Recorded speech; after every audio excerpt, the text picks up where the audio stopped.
Hello there, good evening and welcome to the Green Party Women's Hustings for the 2022 election. We're going to start off by hearing from each of the candidates for a couple of minutes, then hear a little bit at the end, closing speeches, and then have questions either emailed in or from the floor in between. So we're going to get going now, and we're going to start with Tina Rothery, please. And I will give people the 30-second warning when their 30 seconds are up. Good evening. So I'm running as Green Party co-chair for the reason that I've worked for a long time in activism with women, and I've seen what a power of difference we can make and what we're like when we enable each other, and how it can be a welcoming and inclusive environment for women of every class and ability and race, and that we can be that all-encompassing, all-powerful force. I've seen also how Green Party Women has been lost in the last year, and how we lost that amazing opportunity that we had in that first year of lockdown where we were so unified. And the committee kept us together with book club and yoga and just that sense of support and being together. My faith in women as a group to enable change grew hugely during the anti-fracking protests. I saw how for 3 years, every single day, it was the women that turned up every single day. And a large number of those were Green Party women who we couldn't have done without to sustain that. And I think that knowing that that exists, we fight not only for women's rights as Green Party women, that more than anything, we fight as women for the rights of all people. And I think that we have that different way of fighting. And I hate even using the word fighting because it's not really what we do. We stand our ground, but we use humor, we use art, we use that whole different approach. And during the early days of the anti-fracking movement, the women were heavily criticized for using knitting and singing and dancing. 30 seconds. And yet it was knitting, singing and dancing that got us through 3 years of continuous protest, not the occasional lock-on or truck surf. We did yarn-ons, we locked on with wool. It made them look stupid, it made us look brave, and in the end, we won the fight. So yeah, I know what we can do and I want to see us do it. Thank you. Thank you very much. Give me 5 seconds so I can reset. Thank you. Could we hear next from Annie Stafford Townsend, please? Hi, thank you. So my name's Annie. I'm a councillor in Bristol. As a councillor, I am a co-shadow cabinet member for its culture, communities, equalities and public health, which is a big portfolio, and I chair a development committee, which is a planning committee, which is a big committee, and I sit on the Women's Commission. And this is my second role, second term as councillor. I was previously a committee chair for planning and also group leader for the Bristol Green Party on council at that time, from 2015 to 16. I've been a Green Party member for over 10 years, been involved in party intricately in that time. I've been a feminist my whole life. I'm an artist. I've got a 9-year-old SEND child who I home educate. I'm neurodiverse myself. I'm disabled. I'm a domestic and sexual violence survivor and campaign passionately on that. And I think it's crucial that more people like myself and are able to stand and be elected representatives. And I'm really passionate about creating support systems that remove barriers to all marginalised people in order to have a really representative engagement in politics. And I think Green Party women must create support systems and model what that support system looks like. And I think that's our role as Green Party women. And that's what I would like to do as co-chair, is to drive forwards those support structures that women need to be able to fully engage in politics in our society. Thank you. Thank you very much. Can we hear? Hold on, Kate. I can stop this because it's much quicker with only 2 minutes to try and press in rather than 30 seconds. Okay, I'm ready. Thanks, everyone. Right. So we're continuing with co-chairs, and can we hear from Emma number 1, please? Emma Bateman. Yeah. Hi. I've been co-chair for 2 years and I want to stand again because I think that we're at a pivotal moment in women's politics. There's been a resurgence of interest in women's rights, which is crucial, given that we know women are disproportionately impacted by climate change and austerity. I am not a believer in pink and blue brains, but I think that there are differences on a general level between the sexes when it comes to certain behaviours and priorities. And much of the time, the things that women care about are still overlooked. So we need to have a strong women's group to carry on raising those issues. For example, men are around twice as likely as women to support nuclear power. And of course, male and female behaviour with regards to violence and sexual offences are very different. So we need this space to focus on women. If elected, my priorities would be to reform the Green Party Women Constitution, because it is untenable that we have a constitution that allows a majority of committee members to simply refuse to attend any meetings at which people who they disagree with might be present. We have to work together on the things we agree on and accept that there are some issues on which we're never going to see eye to eye. I also want to create social events and foster opportunities for women to share their skills and to draw women in to make them feel welcomed in the party. Book clubs, gardening clubs, craft clubs, workshops on presentational skills and great guest speakers allow women to feel included, and that makes them far more inclined to get involved in the politics. We have some fantastic 30 seconds. So what have I to offer? As a foster carer, I work predominantly with teenagers and young asylum seekers, and I'm very aware of some of the problems faced by young women who have had disadvantaged backgrounds. I'm on the committee of a local anti-nuclear group, Fighting Sizewell C. Before COVID, I was active on my local town council's climate change group. I'm not afraid to stand my ground, but I will always try to seek consensus and find common ground so that we can actually get on and get things done. Thank you. 2 minutes, thank you. And then also in the co-chair, can we hear from Emma Carter, please? Thanks, Kate. I'm Emma Carter. I am from Stafford and Stone Green Party. I've been a member of the party almost 8 years now.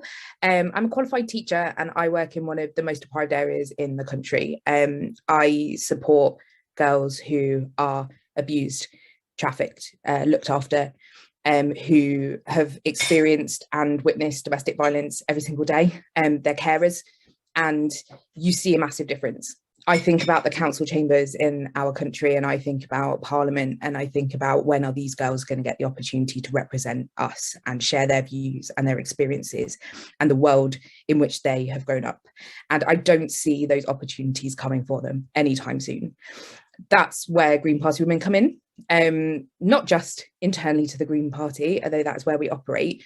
We need to be able to inspire people. We need to be able to tell people to stand for election, ask them, and not just ask them, but support them once they do, hold their hand, tell them that that is their place, that a woman's place is in the council chamber, is in Parliament, is in power, is in control, because for so long that's been taken away from us and we need to reclaim it and we need to take it back. When I think about the women in my life who have all of these additional caring responsibilities, who are survivors of domestic violence, myself included, I think about all of the barriers we face, and Green Party Women's responsibility is to break down those barriers, not just to break them down, but to allow women the space to grow and to develop and to become the next leaders of our country for themselves. And that's the most important thing for me, and why I'm standing as co-chair of Green Party Women. I think that's something we can all agree on, that we can all work towards, and something that's very achievable to get more women and their voices in the room. I might be Emma number 2 in terms of the order, but I really hope that you will give me your first preference when it comes to the co-chair elections. Thank you for your time. Perfect 2 minutes, thank you. Thank you very much. The next position that we're going to think about, or the applicants are, is for the membership. No, it's not membership secretary, sorry, it's secretary. And we've got a team up first of Julia Lagout and Alex Geddes. Hiya, I'll start. Hi everyone, I'm Julia Lagout. I'm based in Bristol. I've been involved in the party since I was secretary for my tiny university society in 2010, and I've since worked for the Green European Journal and for Molly Scott Cato. I now sit on the Green Party's executive committee as publications coordinator, and I've been a member of Green Party Women for the past 2 years. through some really challenging periods, as many of you will know. I have the skills to work collaboratively and constructively across differences, whichever they are, and that's absolutely key on this committee. My day job is comms, and taking minutes is second nature to me, and I've gained chairing experience as deputy chair of GPEX last year, so I know Alex and I can do a really solid job in this position. I'm an eco-feminist, and I think this moment in time is really important for women and for the planet. And I think that Green Party Women can once again be a place for connection, for support, for growth, for sisterhood, if we focus on what we have in common, and to raise women's voices 1 minute outside of the party. And I'll hand over to Alex now.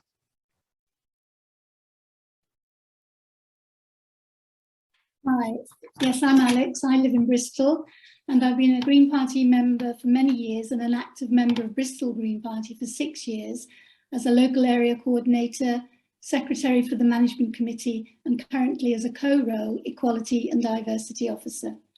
I also work with our Action on Climate Emergency group, coordinating campaigns on local and national issues. Professionally, I've worked in education for over 40 years, 10 as a deputy head teacher, and a further 10 as a local authority education consultant for children with special needs. I am organised, good at planning and keeping to time scales. I'm an experienced team leader and enjoy collaborating with others to achieve results. I would like Green Party Women to engage with all women members to raise women's voices within the party and especially to build the confidence of those women who are marginalised. Thank you. Thank Perfect. you. And also for the secretary position, can we hear from Hannah Clare, please? Yeah, hi, my name is Hannah. I'm 28 and I live in Brighton and Hove, and I'm standing for the position of secretary. I'm going to talk to you about two things in the next 2 minutes. I'm going to give you some facts about me that you might want to know if you're thinking about voting for me, and then I'm going to talk about my experience in the party. So by trade, I'm a digital comms manager. I currently work for a hospice. I've previously worked in education and also for a youth work charity. I live with my fiance Benedict and our cat Hercules in Hove, and I'm originally from Essex. I have 2 tattoos. I have a TARDIS on my ankle and a lightsaber on my arm. My favourite dinosaur is a Triceratops. My favourite colour is yellow, and my start in politics started when I joined my local youth council aged 13, and that's led to 15 years later being deputy leader of Brighton and Hove City Council. So going on to my experience within the party, I joined in 2013. And I've been really active since then. I've been on a range of different committees in the party. I've been Young Greens co-chair. I've been on local and regional party committees. I've been on Equality and Diversity Committee. I'm currently on the board of the Association of Green Councillors too. And I know the party very well. I know the party pretty inside out from that time. In 2019, I was elected as a councillor for the first time, and then just over a year later, the local Labour Party fell apart and we became the party who runs Brighton and Hove City Council, which was a real shock at that point of the pandemic, but it's been an amazing experience and I want to give the skills I've learned from that. So from me, you get someone who's organised, someone who's good at taking minutes, someone who's very efficient. But don't just take my word for it. In my day job, I work often with Fatboy Slim because he's an ambassador of our charity. And he once said to me, Hannah, you're so efficient. I wish everyone else would be like that because the world will be a better place. Thank you. Okay. And next we're going to hear for the treasurer positions. We're going to start with Nicola Watson, please. Okay, I am Nicola Watson. My local party is Lincoln and I am standing for the post of treasurer because I've got long experience in administration. I'm pretty organised, I'm good with paperwork. I've held various treasurer posts before and I think that this way is the best way that I can contribute personally to the Green Party Women Committee. I'd like to help with fundraising because I think it's important that we can support women who are currently excluded by lack of money. I am a very long-standing member of the party. I have seen a lot of changes in what we now call affiliated groups. They've evolved from being just loose social groups and become much more organised, and they're included in many of the formal structures of the National Party. This is great, But because of this, it's absolutely vital that Green Party Women is representative of all our women members. A programme of social and training events will, I believe, draw in those women in the party who haven't yet found a way to engage in a way that suits them. There is a heap of wonderful talent out there and we must not miss out on it. Maybe a film club, gardening club, sewing and craft skills. I think maybe other people have mentioned this. Also help navigating the policy making process perhaps, or advice on being an election agent or a candidate, or standing for other committee posts. That's all I want to say at the moment. Keep it short. Thank you. You did still have 30 seconds left, but thank you very much, Nicola. That's all right. I thought it was going to be a minute. And so I prepared this short thing and I thought, you know what, I'll just keep it short. Short can be very sweet. Thank you. Thank you. And also applying for the treasurer post, we have Vinnie Wainwright, please. Thank you. I'm Vinnie, and I want to see Green Party women mobilise once more and smash those barriers preventing Green Party women getting elected. And this is what you will get for your vote. So what kind of treasurer am I? I'm very experienced as a charity treasurer. I'm experienced as a fundraiser. Right here, I have a 3-step plan for the logistics of donations and finding ways to inspire financial support. I'm experienced in budgeting for events and to improve access. I'm experienced as a bookkeeper in accounting and auditing, and I love a spreadsheet. What kind of committee member will you get? Well, I am a focus strategist. As another senior leader in schools and as a trustee, I honed my skills to collaboratively create opportunities where sometimes it seemed impossible. I'm an authentic listener. I've trained as a counsellor and I've been a Samaritan, and I know that I can listen and hear with kindness. I bring my focus, my compassion and my humour to every table I'm invited to. What kind of green am I? Well, I'm dedicated. I'm a wall coordinator here in Bristol with 2 amazing women councillors. I'm a mum to young children, and my dedication to being a campaigner fits with my dedication to them, like many members. Someone recently said to me, I've met you at your house on an action day surrounded by leaflets and clipboards and children, and that is me. What kind of Green Party woman am I? Well, I'm 46. 30 seconds. Thank you. My feminism was nurtured by my amazing mum in the 70s. It's developed, guided by my teachers and writers through the ups and downs of my own life, from my peers when I became a mum. And I'm always learning from those younger than I, those I've taught, the fellow Greens I connect with, and those who are from a different lived experience but still live in this patriarchy, and it will carry on developing, and I love that about my feminism. I want to support all members of Green Party women towards the liberation we need. Thank you. That now that's completely thrown me. What was I going to say? Oh yeah, that we'd open it up to everybody. Obviously, as it's the women's hustings, we will prioritise women's voices and women's questions, but we won't exclude the men. But that's the explanation. But we did have someone from SOC who advised us that constitutionally meetings had to be open. Yeah, so that's the reason. Right then, so now we're going to move on to the non-portfolio positions. And we're going to start off with Mandy Veer. Can I just apologise? We did all say we were going to do this about the recording, and then it just got a bit frantic letting everybody in and whatever. I'm really sorry for not recording earlier. We'll have to think about this. So the non-portfolio job is, the first up is Mandy Veer. Hi, thanks Kate. Hi, I'm Mandy from Liverpool Green Party. When I first joined Green Party Women, it was a lively group with talks, yoga sessions, support for conference and regular newsletters. But last year it seemed to all fall apart. I'd like to be part of a renewal. I have worked all my life in News from Nowhere, a radical and community bookshop in Liverpool. Some of you may remember the bookstores I organised when Party Conference was in Liverpool. News from Nowhere is a cooperative run by a women's collective. So I have a lot of experience with women in getting things done cooperatively, supporting each other, dealing with disagreement honestly and raising each other up. We have a wealth of women's experience in the Green Party, from Greenham to anti-fracking, lesbian liberation to campaigners against violence against women. Let's share our knowledge and histories to inspire each other. I want to be honest with you. My priority is women as a sex. With our perspectives of motherhood, caring responsibilities, strength in adversity and multitasking, I believe in the power of women to change the world. Women have always been brilliant at supporting other liberation struggles, but often we fail to centre ourselves. We have wonderful, strong women in leadership roles in the Green Party, but what I don't always know is how to use the structures of the party to get our voices heard. The party must address issues such as the differences of opinion about sex and gender. 30 seconds. And the fact that women's rights are not yet included in the rights and responsibilities. As a bookseller, I would love us to revive the book club, which is a great way to learn together, build community.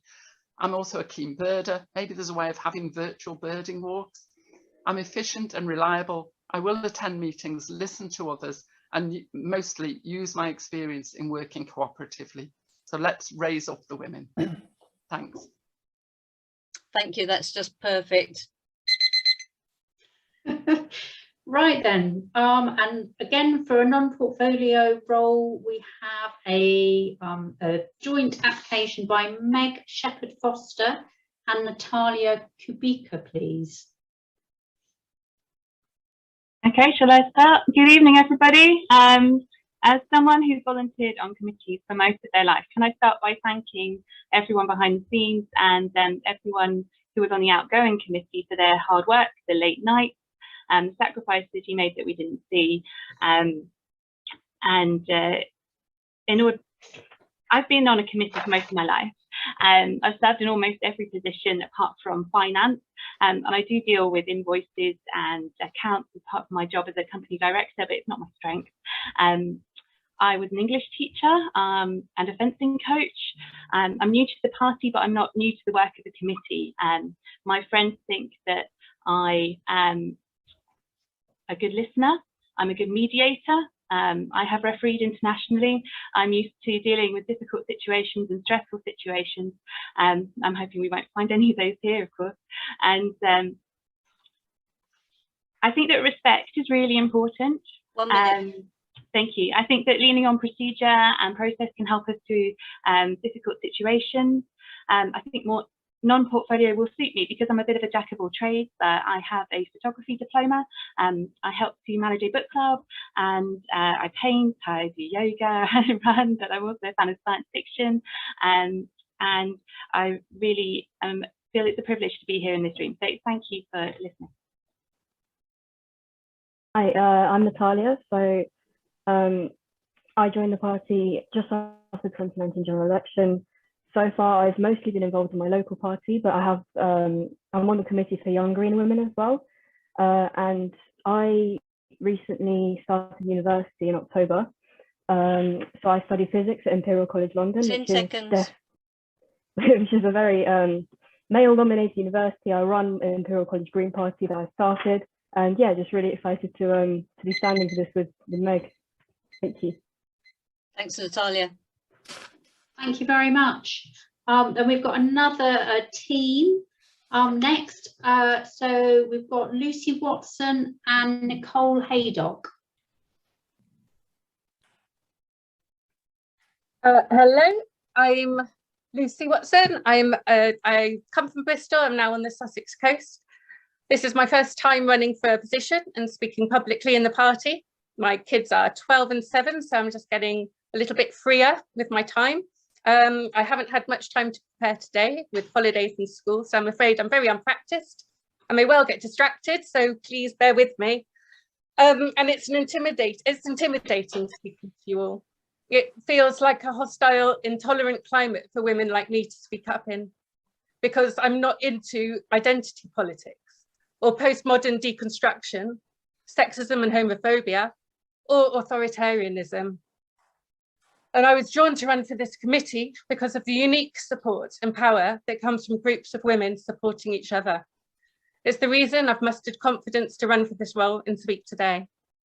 And I want to do what I can to help this group be a vibrant hub of support, creativity, and information, where generations of women can talk freely with each other and share experiences and ideas, and where voices from different backgrounds are heard and valued for the different perspectives we all bring. Thanks for listening.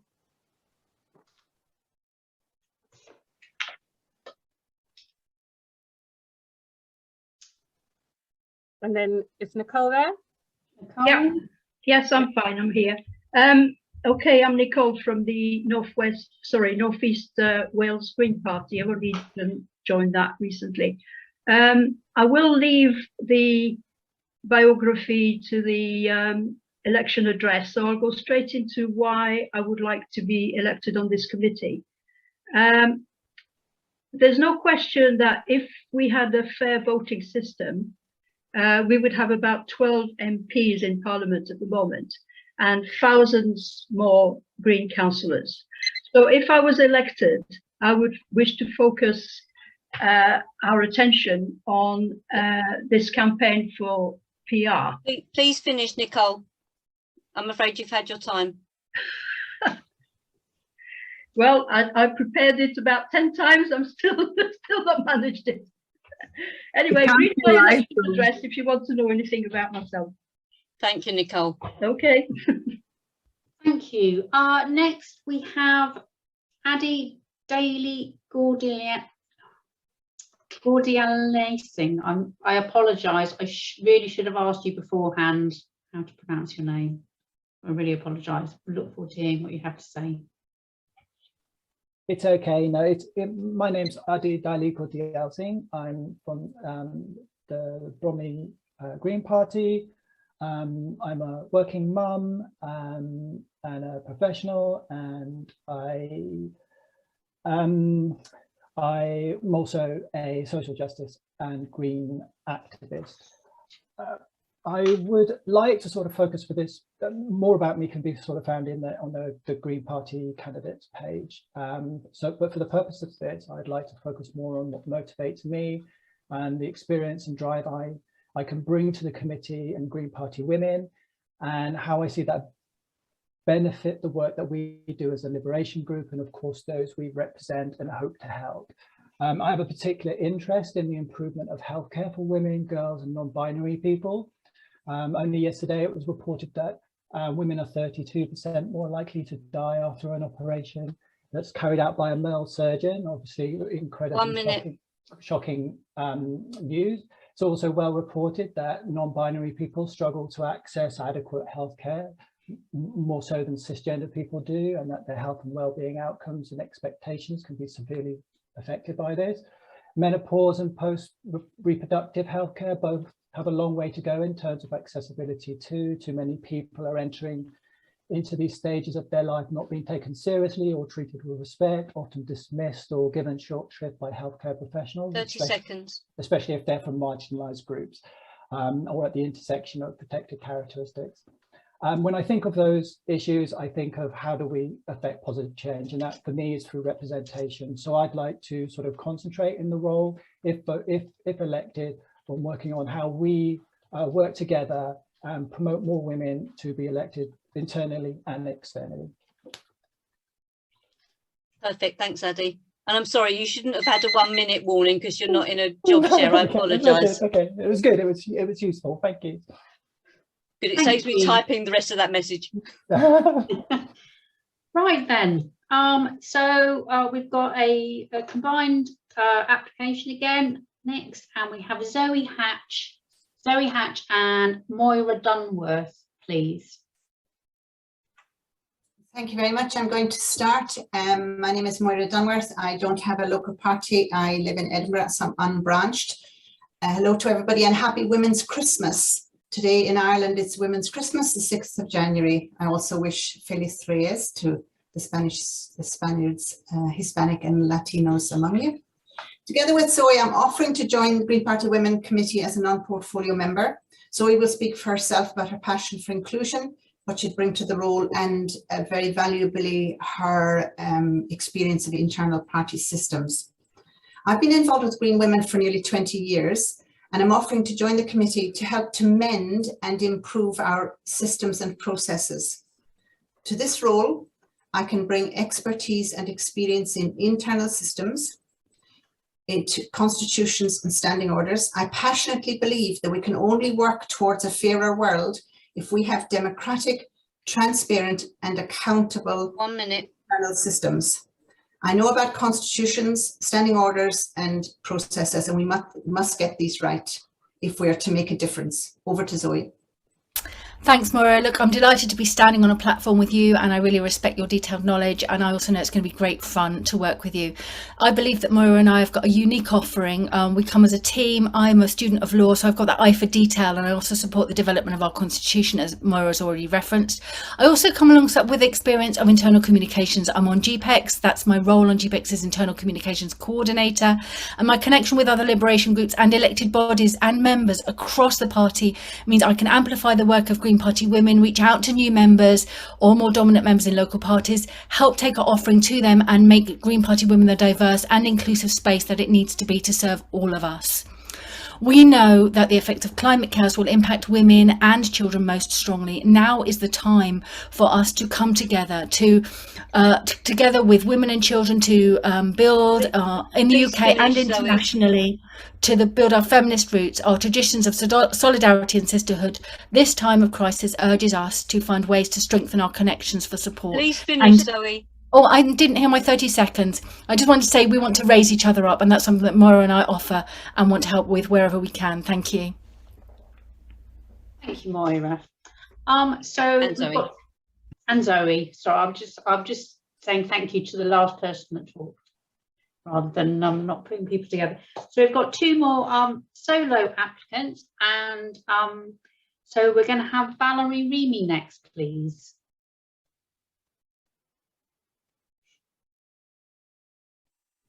I don't think she's on the call, so may not be able to make it. Oh, okay. In that case, Kate, do you have Valerie's statement? Because if not, I will try and find it quickly to read it, whilst also timing Francesca. I don't know. I will do. Oh, I can't do any. Yes, I can. I can put it on my phone. I'll do some timings. That's fine. So, okay. Rosie, can you just remind me, where am I looking for participants? I'll send it to you in the chat. Thanks, Sarah. Thank you. Thank you. So, and I will read that out on Valerie's behalf, and Francesca hopefully will be timed now by my illustrious colleague. Right then. So we're going to hear then from Francesca Crichton Earl, please.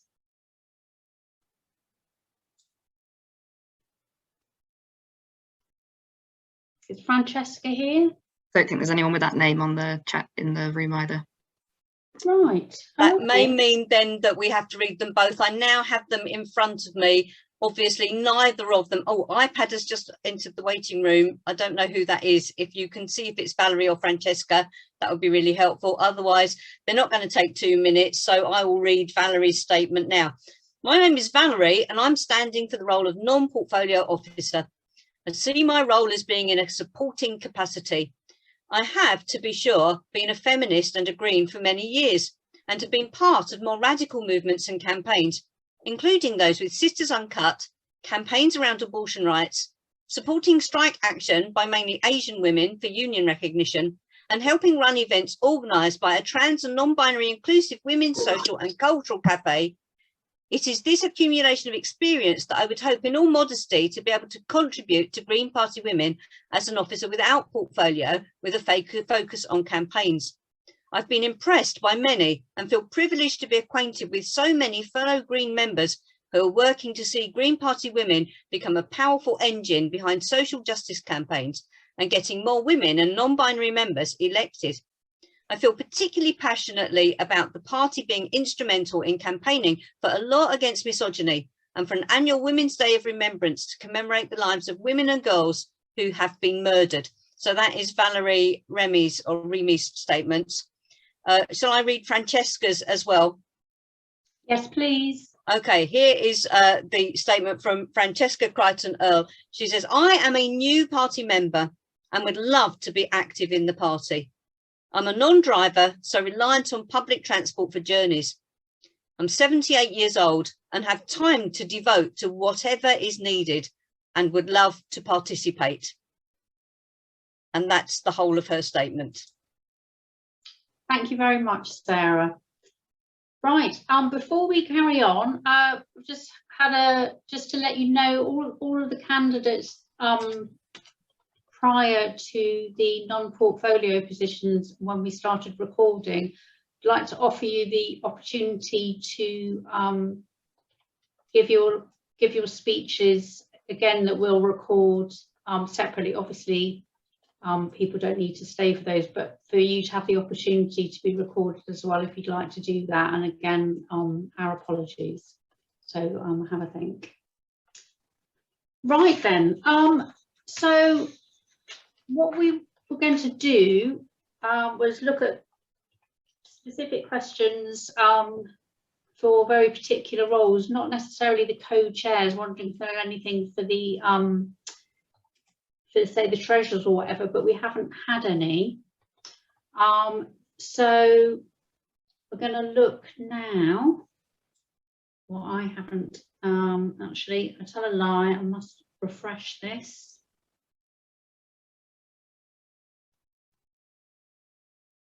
And no, I don't see anything there. So we're going to have a look then at some of the questions that have come through.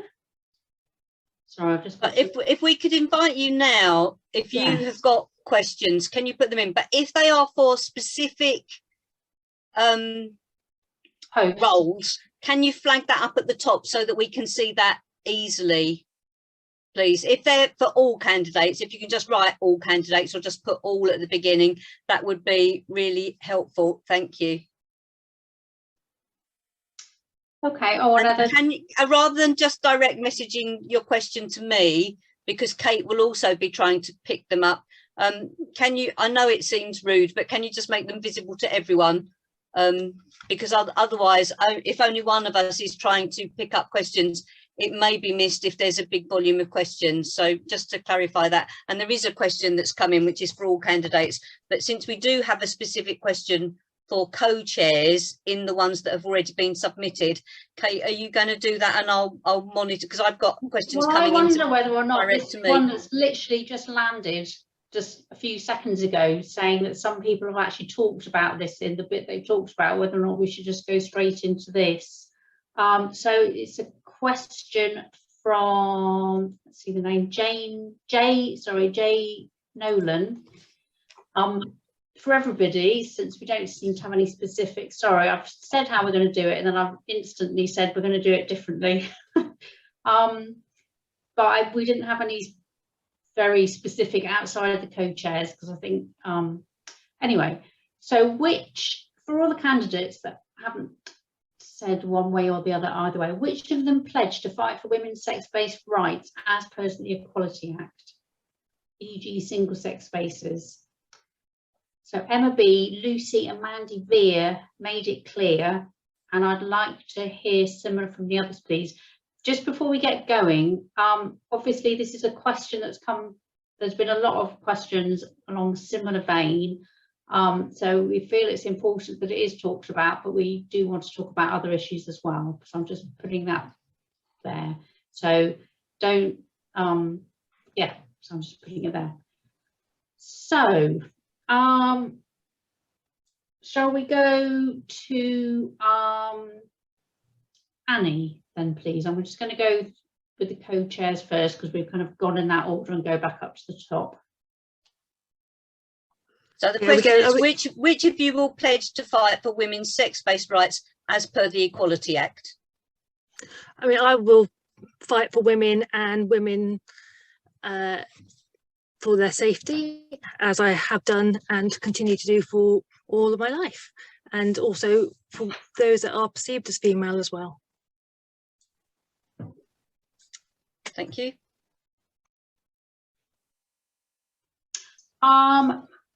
So could I ask the same question of Emma Carter, please? Yep. So as a teacher, every day I comply by equalities legislation for all of my students, and that's every aspect of the Equality Act, not just particular parts of it. I don't see an issue with enforcing the Equality Act as it is written and the actual legal implications that it has. So obviously I would do so. What I do think though is that as women, we need to go beyond legislation in order to support all marginalised people in society. So whilst there is the letter of the Equality Act that of course everyone wants to abide by, actually true equity and inclusion in society goes far beyond legislation, and that's actually what I'm most interested in terms of Green Party women. I think if we limit ourselves to just doing what legislation says, we're actually limiting the ability for women to progress in society and actually achieve the equity and inclusion they deserve. Thank you. And the same question, do shout if you want me to read it out again, to Tina Rothery, please. Yes. You'd like me to? No. No. Yeah, My answer next, to the Tina. question was yes. I will fight for Just yes. sex-based rights. Absolutely, yes. Yes. Thank you. Julia, then, please. Yes is also the answer to the question. Sex and all other protected characteristics, of course. Thank you. Alex, please. Hi. Yes, definitely. Women are, as I think has been said on this platform, are a sex class, and as such suffer oppression because of that. And until that oppression has completely been eradicated, then I will fight for women's sex-based rights and for whatever is needed in order to try and ensure that for women. Thank you. Can I ask the same question of Hannah, please? Hannah Clare. I think what you're probably asking with this question, I'm just going to be straight with what I think you're asking. I really hope it isn't. But if you're asking me, do I believe that trans women are women? Then the answer is yes. I will fight for the rights of all women if elected to this committee. Thank you. Could we have an answer from Elise Benjamin, please? I'll keep it brief because we've got lots of people to get through, but yeah, I mean, I will fight for the, as I always do, for the rights of all women, and that's a very big all. Thank you. And next we've got Nicola Watson. This is Green Party Women, which I see as being all-embracing and empowering and including all women. But if you want to know which side of the debate I'm on, sex-based rights. But I wouldn't want to see Green Party Women become a focused campaigning group on single issues, whatever they were. Thank you. And Vinny, please. Thank you. Yes, I will fight for the rights of all women, and by that I mean all people that struggle living in a patriarchy. Thank you. Thank you. Could we hear from Meg Shepherd-Foster, please? I think Natalia was going to answer that one, if that's okay. Yeah, I'll answer on behalf of our job share candidacy. So the question was about the Equality Act. We do support the Equality Act, which does support both women's rights and trans rights. We completely agree with what Hannah Clare said, that trans women are women. We completely support both trans rights and women's rights, and we don't think there's a conflict between the two. Thank you. Thank you. Addy, please. Hi, yeah, so like many others, I will stand and fight for the rights of all women. I will stand firmly with the Equalities Act and support those who are women, people who are perceived and treated as women. It's all women for me. Thank you. Can we just pause a moment? Emma's got her hand up. Yes, I was going to say, because the question very specifically, when we got to the end, the question very specifically said, in view of the fact that Emma, and Lucy and Mandy Beer made it very clear that they would fight for sex-based rights. I guess it was a way of teasing out that, but I'm very happy for you to also have, if there's something else you want to say. Do you want to do that Yeah, now?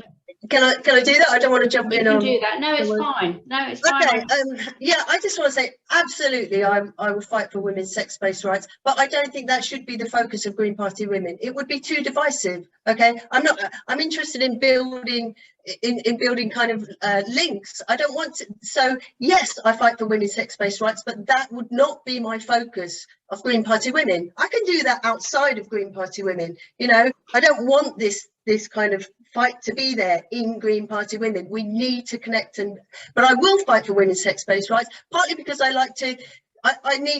think we need to be able to tell the truth and use simple language, male, female, and sex and gender. So yes, I will be fighting for women's sex-based rights, but not necessarily within Green Party Women.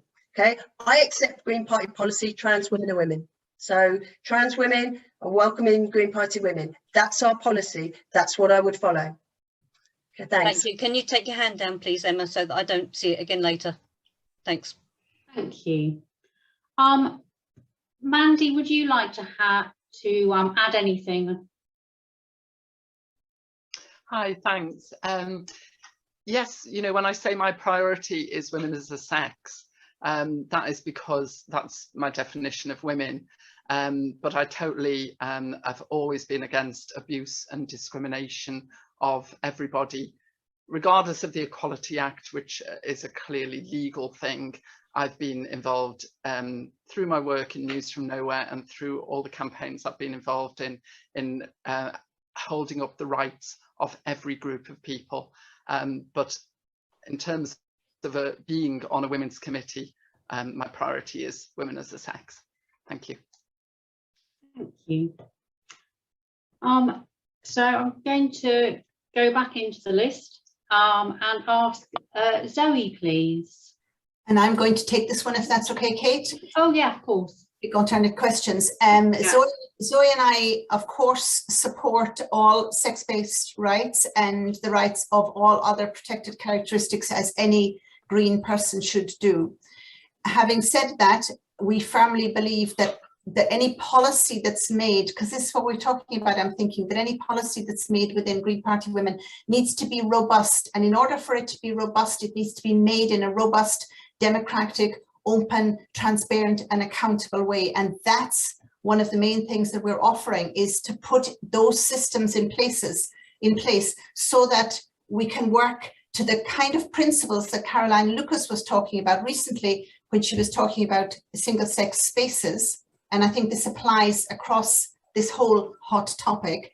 And she said that the way forward is to try to find safe spaces to discuss this with respect and a bit of kindness, rather than people leaping to the barricades. Thank you. I will make sure that I don't call up Valerie and Francesca and look like an idiot because they're not here. Right. So, would you like me to read Rachel's question, which was the next one that came in via chat? Yes, you do that. So this is, again, it's for all candidates. As somebody who has been discriminated against because of my inability / lack of desire to have children, it's hurtful to hear womanhood conflated with motherhood. How do you respond to this?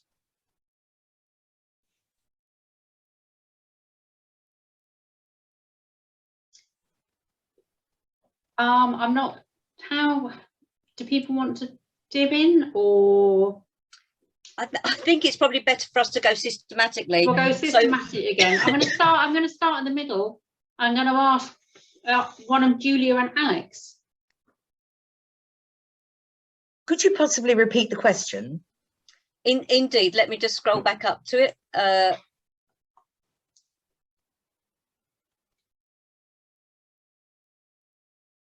Oh, sorry, I've lost it now. Here we go. As somebody who has been discriminated against because of my inability / lack of desire to have children, it's hurtful to hear womanhood conflated with motherhood. How do you respond to this? Hi, yes, I can take that for Julia and I. I'm not quite sure about the question. I'm not quite clear what the point is, because I haven't experienced that it's conflated. I think there have always been women who biologically can have children or have the biology to have a child to reproduce but don't. There are women who have the biology but it goes wrong, or they are ill. There's many reasons why women have either chosen or not been able to have children, and it doesn't make them any less of a woman. So I don't, anyone who's being discriminated because of that, then certainly in this day and age when much more is known about fertility, then, or women's choice. I mean, I know a number of young women who are choosing my son's partner, and they've both decided not to have children, so that's a decision that women can make and have a perfect right to make. It doesn't make them any less of a woman. Thank you. Oh, sorry, I'm trying to do too many things at once. Hannah, please. Just briefly, please. Yeah, I'll respond personally, and I felt actually that there has been a bit of conflating this evening, and I feel quite hurt by that because I have polycystic ovaries. I've struggled since I was a teenager with the idea that I might not have children. 2 years ago, I had a miscarriage, so it turns out I can. But when I hear people say things like women's experiences of motherhood as if that's the only experience you can have as a woman, it is really hurtful to me, because there are many experiences that you can have, and it's not just women who have experience of caring either. Thank you. And Nicola? Yeah, I don't have children, and I have actually not experienced any discrimination because of that. I take the point that this women's motherhood is pushed and motherhood is promoted. That there may be some discussions to be had, and maybe our role as Green Party women might be to touch on some of those issues and debate them, and give women who feel that they've been discriminated some language or community to answer back. I'm in the same position, but I haven't felt that criticism or discrimination. But I can see that there's a point there. Thank you. Can I ask the same of Vinny, please? Absolutely, yes. I totally agree with you, the asker of this question. It's very hurtful indeed. I have felt this discrimination myself. I had my children very late in comparison to many people, and I frequently felt that I was experiencing that conflation, and I've noticed since having my children a big difference in lots and lots of spheres of life. So I totally take that on board, and I think it is something that we need to be aware of as Green Party. I'm slightly in and out there. And the same of Elise, please. Elise Benjamin.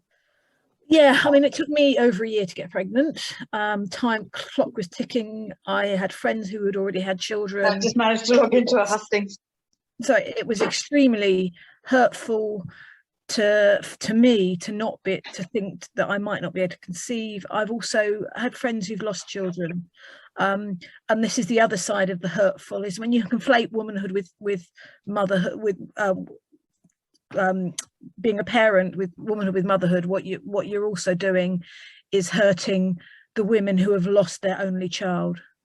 And I know women like that, where they are what are no longer parents. They're no longer a parent, and that's really tough. I think womanhood is about so much more than whether or not you've got ovaries, whether or not you're able to be pregnant for 9 months. And I think it's damaging to our cause to conflate. Thank you. Can I ask the same briefly of Annie, please? Because we haven't. This is the trouble of doing it in a different order. Oh yeah, no, I haven't gone yet. Go wrong with 20 people. What was I thinking? Yeah, so I mean, I parent in an untraditional manner, and that brings plenty of discrimination. So I have a lot of empathy with the person who asked this question. I think, just to simply put it, there's not one way to be a woman, and we're not defined by our organs, whether that is our reproductive organs, our sexual organs, or otherwise. That what we do with them what they look like, it doesn't define us as women. Thank you. Can I ask the same of Emma, please? Emma Bateman. Sorry, two Emmas. Hi. Yeah, I don't have my own biological children. I'm a foster carer. I foster teenagers because I find them kind of more interesting. I also do childcare for a 5-year-old, but I've never really felt discriminated against because I didn't want children. I've been called selfish for not wanting children. I've been called unnatural for not wanting children. But basically, as a gender non-conforming woman, I don't think motherhood is conflated with kind of being a woman. And I think it's a very different thing between sort of saying like, oh, we're being reduced to our ovaries and our reproduction, than to say like, no, women are a sex class. Those are two different things, okay? There's loads of ways to be a woman. As far as I'm concerned, you know, what you have to do to be a woman is be female. There you go. But, you know, I know that Green Party policy is not like that, and that we rely on gender identity. Going to go along with that. But there's loads of different ways to be a woman, and I don't feel discriminated against for not having children at all. Thank you. Could I ask Emma number 2, please? Emma Carter. Thanks, Kate. I don't have any biological children. My partner has 3. I've had those questions. Oh, you're not having children. Why do you not want children? But you're a teacher. You must love children. Why don't you want them? I've never given birth and I've never wanted to. It's not something that I saw as part of my life. But I do feel that those questions do come to women, and that they are asked, and that fielding them feels very awkward because the default assumption is that everyone wants to give birth to their own children. And that's difficult for all of the reasons that everybody has already said. But actually, I think that I can definitely see friends of mine, family members who have children and who have found the strongest bonds that they have ever seen in their entire life, not with their own children, but with other mothers and other people who have caring responsibilities.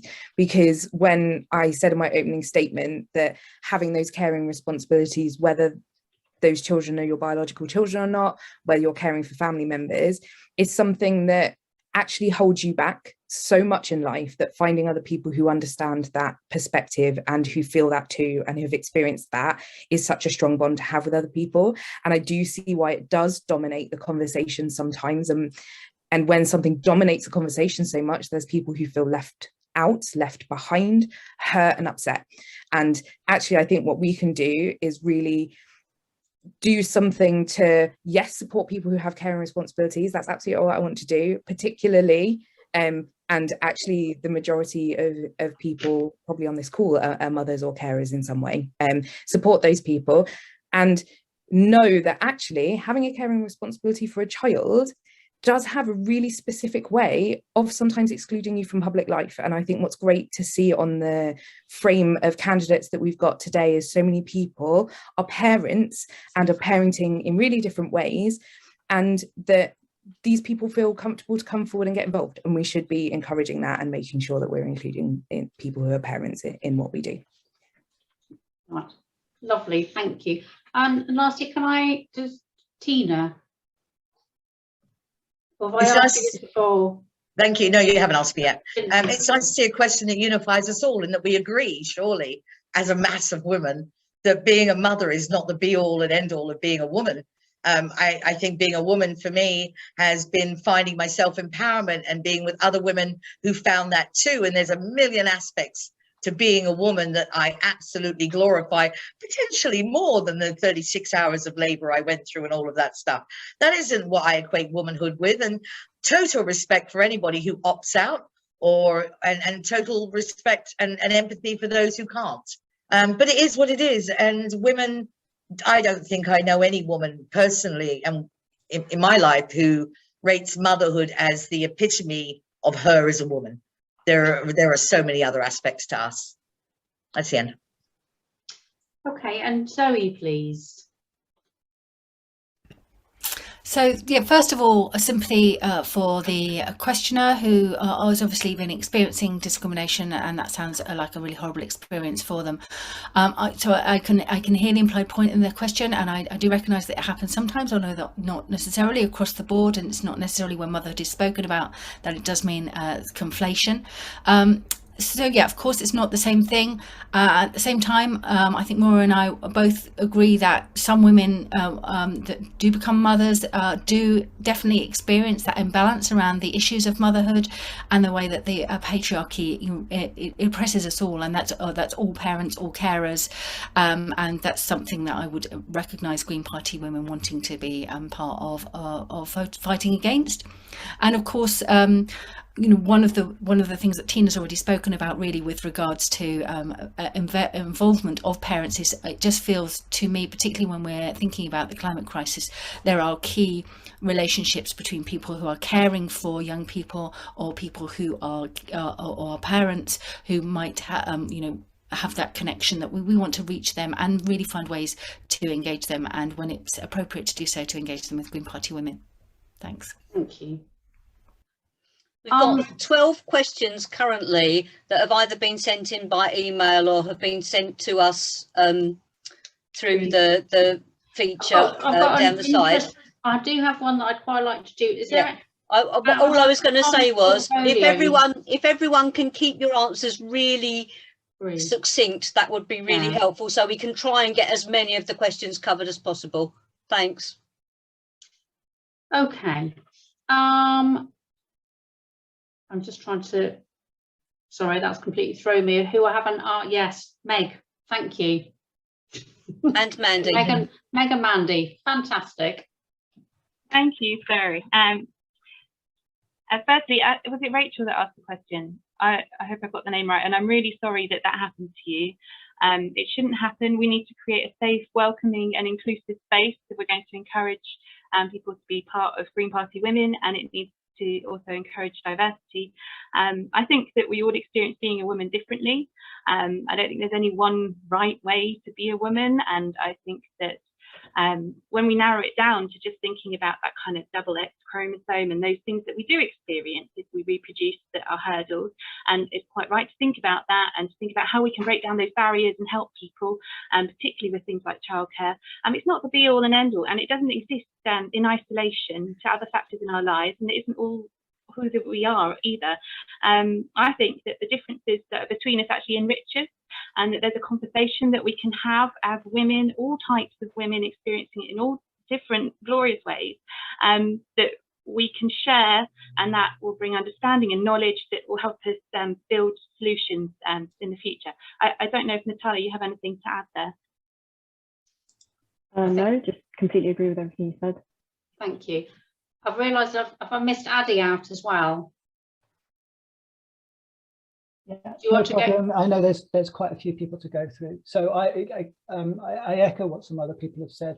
Sympathy for the person who's asking this question, because it does happen. I have seen people without children, women without children, non-binary people without children being excluded from spaces, being excluded from groups, activities and stuff, based on the fact that they don't have children, and therefore they're not kind of seen as perhaps a complete woman.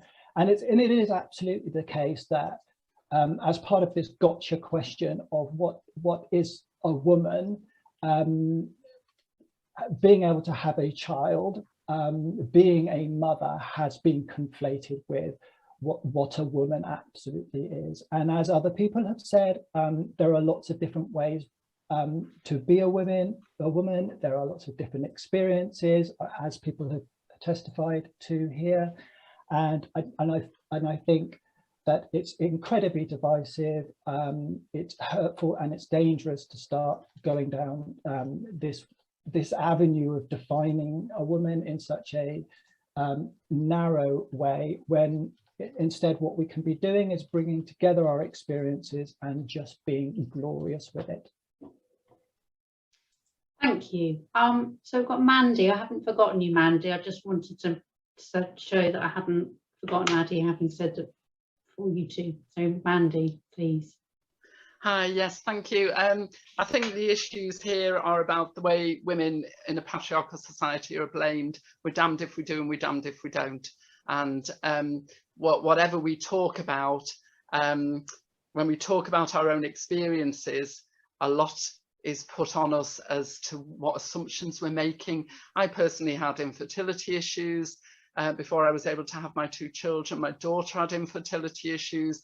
I think last year or the year before last, Green Party Women held an event with a speaker from Pregnant Then Screwed, which obviously this didn't apply to every woman in the Green Party, but it was such an important issue. And I'm sure those women who have not been pregnant or where maternity discrimination hasn't affected them were absolutely in solidarity with the women who it has affected. And I think that's the point, for us to be in solidarity with each other about our different experiences, and recognise that there is specific discrimination embedded in this society about women who are mothers, women who are carers, women who are pregnant. My daughter went through having to give birth at the height of the first lockdown, having been abandoned by her partner, her long-term partner, as soon as she got pregnant. She went through hell, and I was her only support, and we were very scared to even call ambulances, etc. at that point. These experiences, many, many different experiences women have. I'll close there, thanks. Thank you. Right, we're going to change tack completely, and we've got a question here from Shara Ali, which is, women are crying out for a left-leaning political home.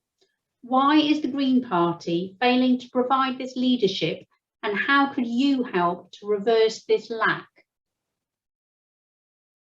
And I'm going to start with Elise. Just briefly, everybody, please. Sorry, Elise. Could we just have a repetition of the question twice over? You know, yeah, of course. Yeah, before we take the question, can I ask, are there no more questions from women? Well, I just think it is I appreciate that I did say we're going to prioritise that, but I do think it's a very, very astute question, which is why I've gone for it. We've got a lot about sex and gender. I would personally think that we should have questions prioritise questions from people who can actually vote in this election. Okay. Yeah, I agree. Questions, absolutely, but I think it's really important. Okay, in which case, Kate, shall I move to the question from Dr. Alison McLean, also from email? Okay. Can I just say I beg your pardon, sorry, it's the question from Rachel from Sheffield Green Party, sent by email. Male violence against women is not high on all agendas as it should be. Too many males just can't or won't take responsibility. Not all males is the usual deflection. How will Green Party women address this issue with Green Party males? So did you want, can I get over to someone else? It's just something's just cropped up family wise and I just have to deal with it quickly. Okay. Sorry, can I just ask? I know Elise wasn't happy with the question, but I actually thought the question was really interesting. And I know one person raised an objection, but I'd have liked to have answered that one. Tina, we'll come back to that one if we've covered the majority of the other questions, because there are a lot of questions about sex and gender which are all very similar. But if we cover the other subjects first and then come back to Green Party being a home for left women, are people generally happy with that? Okay, on the screen I'm looking at people are nodding or putting their thumbs up. Okay, sorry, can you keep nodding or just sticking your thumbs up to show me you're happy that we will come to that question about Green Party being a home for leftists, as long as, okay. Can I ask what time we're due to finish tonight? Yeah. Well, I don't know if we're going to have time. Yeah, we're due I think we've only got time for one more question, and people. Well, we're due to finish. Oh yeah, 8:30. Yeah. It's not 9 o'clock, is it? No. I think we only have time for summing up. Yeah. Sorry to interject. This is a really sad. This is a really sad thing, friends. We did say we were going to go for 90 minutes, but because I'm a dozy whatnot, in my head I had 9 o'clock, 90 turned into 9. So you're right, we've only got 13 minutes and there's 14 candidates. and even with 30 seconds each and 5 seconds in between, that will take up most of the 14 minutes. So unless everyone in the entire room is prepared to carry on a little past it in order to be able to answer that question about domestic violence, I think we do need to move to summing up. But candidates, I think you are nearly all on this front screen. Would you prefer, if you prefer to run over a little bit, put your thumbs up now. If you prefer us to finish at 8:30 and only have the summing up, put your thumbs up now. I think that's.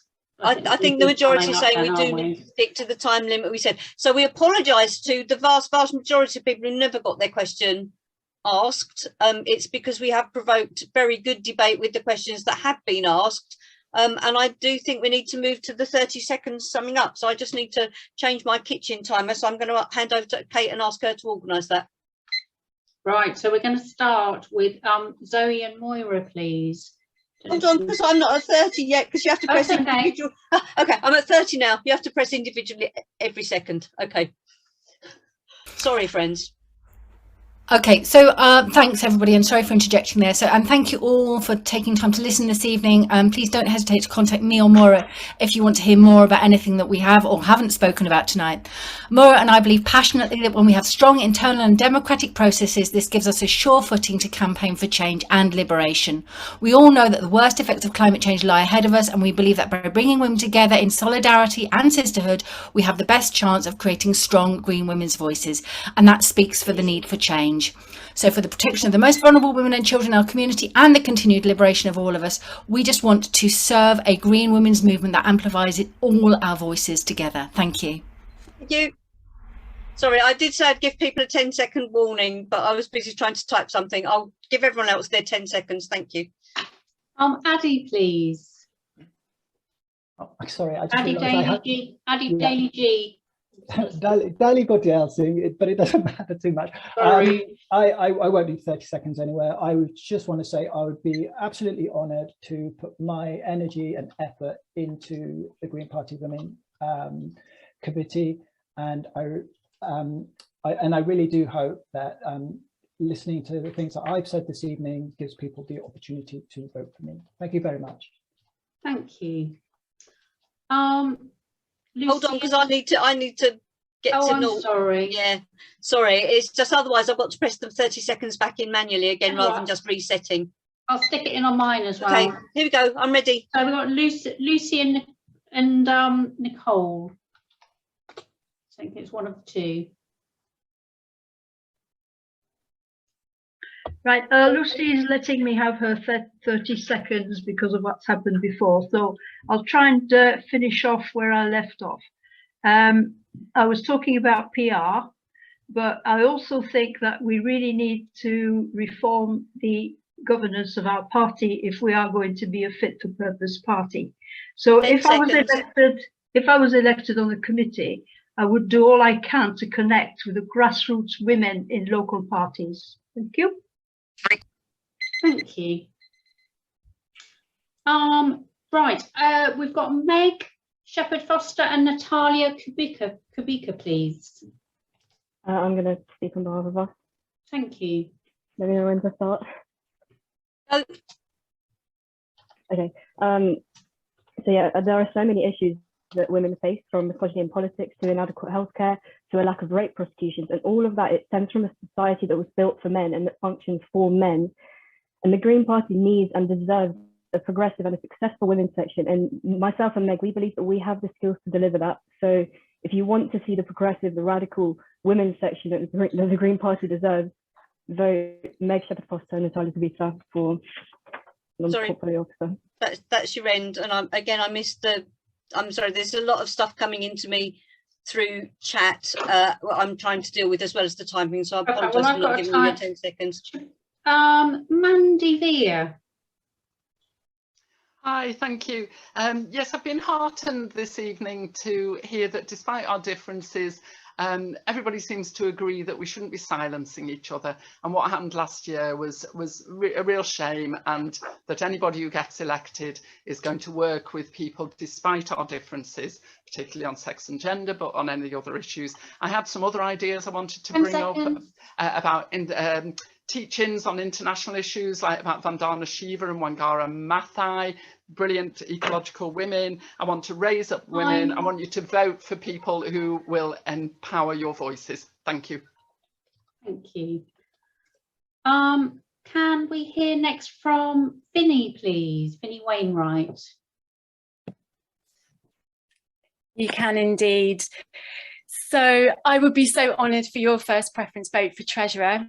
And for that, you will get a very experienced Treasurer, a focused strategist and an authentic listener, a dedicated Green campaigner, a kind and inclusive feminist, and a spreadsheet lover dedicated to seeking opportunities for all Green Party women, areas, including financial access, preventing. Thank you so much. Thank you. And then we have Nicola, please. Nicola Watson, Lincoln Green Party, not left, not right, out ahead, as we used to say in the old days. I've got the necessary skills and experience to be your treasurer. I am committed to the Green Party and to supporting and encouraging all the women within it. I would like you to elect me so that I can work with the whole committee to revitalise Green Party women. Thank you. And can we next hear from Elise Benjamin? So I've been training canvassing for local parties for over 2 decades. I've been an election campaign manager many times, press officer locally and nationally, including for Caroline Lucas. I was also chair of the Association of Green Councillors for 3 years. We are a political party. I want to help build Green Party women and to build up a strong base to empower and enthuse more women to stand for election, run campaigns and much more. Fabulous, thank you. Please can we hear from Hannah? Yeah, thank you for listening this evening, and thank you for those who've organised it for all of your work. I thought I'd finish with a quick game of 2 truths and a lie. So I'm on a children's DVD where I sing a song about the Channel Tunnel. My mum votes Green, and my favourite film is Mean Girls. The lie was how my mum votes. You can connect with me on Twitter if you would like the answer. My Twitter handle is @Hanalytical. Thank you, everyone. Thank you. And then we've got Julia and Alex, please.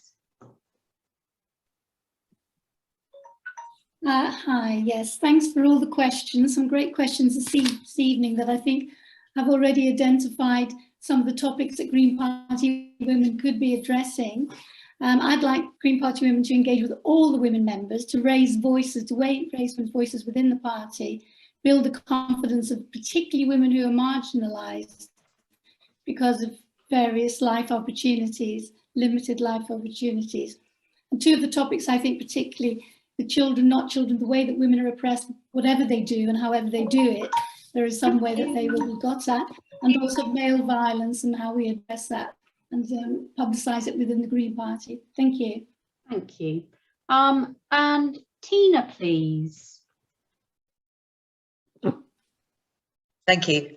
It's been such a bonus tonight to see everybody in the room and to know that at some point we could all end up, certainly a large number of us on a committee. I look at people like Nicole Haydock, who I know has put so much into trying for years to reform the way that we do business within the party and how the structures work. People like Emma Bateman, who kept us going throughout the lockdown with keeping women, Green Party women going. And for me, it's not about fighting for women's rights alone. It is about fighting as women for the rights of all people and fighting our way and ensuring that we address the really key issues for everyone, because, you know, aside from the motherhood question, the next generation matters to all of us, surely. Thank you, Tina. And can we hear from Emma Carter, please? It's great to be Emma #1 instead of #2. I want to address the final question as part of my summing up. Yes, absolutely something needs to be done against violence against women. Men need to take responsibility for their own actions. Our job is to empower each other, to protect each other, to support each other, to act in solidarity with each other, to ask her to stand, to ask her to be brave. And when you're asking her to be brave, to hold her hand and support her when she is. That's the job of Green Party Women, to get the women's voices in the room, to allow us to make the change we need to make. It's not the job of us to police men, it's their job to police themselves. Sorry, I've been forgetting to do 10 seconds. And now we have Emma Bateman. Emma number 2, please. Thank you. I want to thank Kate and Sarah for volunteering as EROs. It's a daunting task. It shouldn't be, but it's clear the Green Party Women is under more pressure and scrutiny than any other liberation group at the moment. So I'd ask that whoever's elected, even if it's not your candidate, please can we remember that if we're really interested in encouraging and supporting women to come forward, we have to foster a welcoming atmosphere. And as we all seem to agree on this, let's do as Mandy said and raise up the women. Thank you. And then last but not least, can we hear from Annie, please? Thank you very much. Good. It's exciting to go last. Okay, so I mean, I'm a left-wing socialist. I'm somebody who regularly gets abuse as a visible person, perceived female, you know, as a domestic and sexual abuse survivor, as a campaigner for speaking truth to power, real actual truth to power.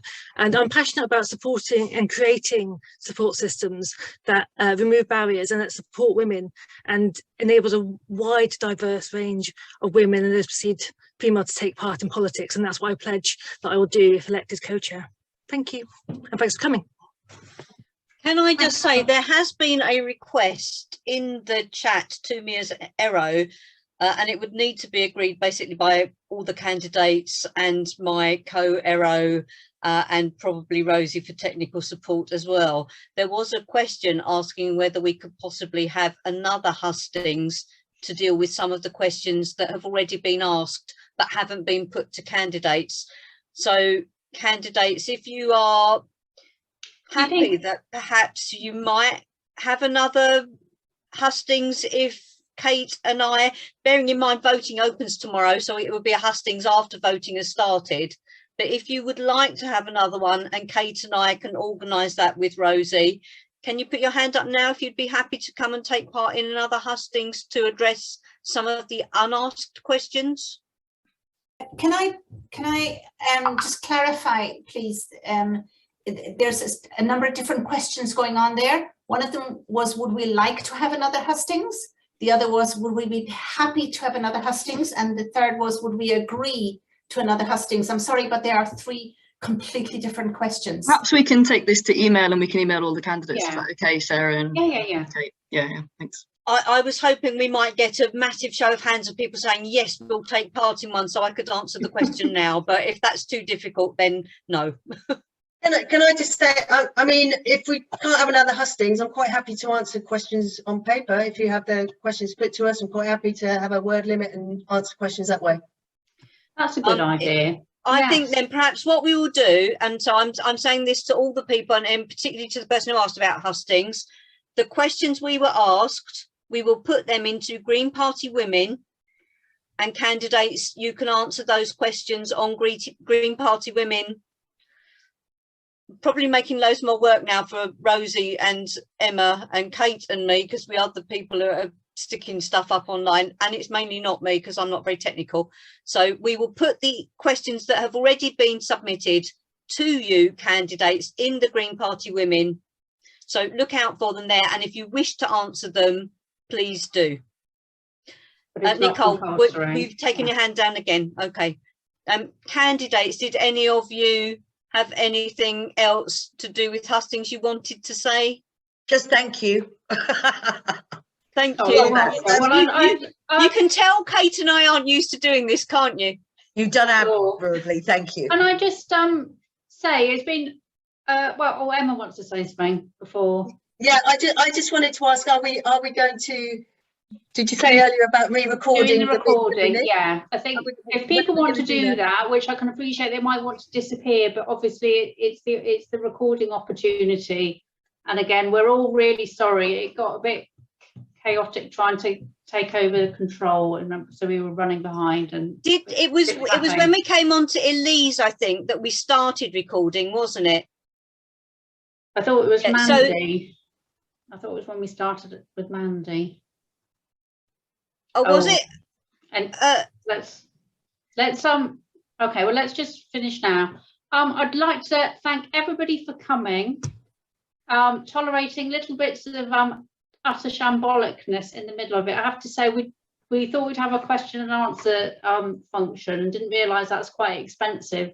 So we've had to slightly hoof it, and there have been questions coming in to some of us, but not to the others, and not knowing all of the questions that are happening. So it's felt a little bit crazy, to put it mildly. And you know, we literally could do with so much more time. We've got so many candidates, but what an amazing group of candidates we've got. I've just been sat here listening, going, what a fantastic group of women. It's really, really inspiring, and everybody willing to say, right, okay, we disagree on stuff, but we've got to get on, and we will get on, and we're just going to go and do stuff and raise our voices and make ourselves be heard.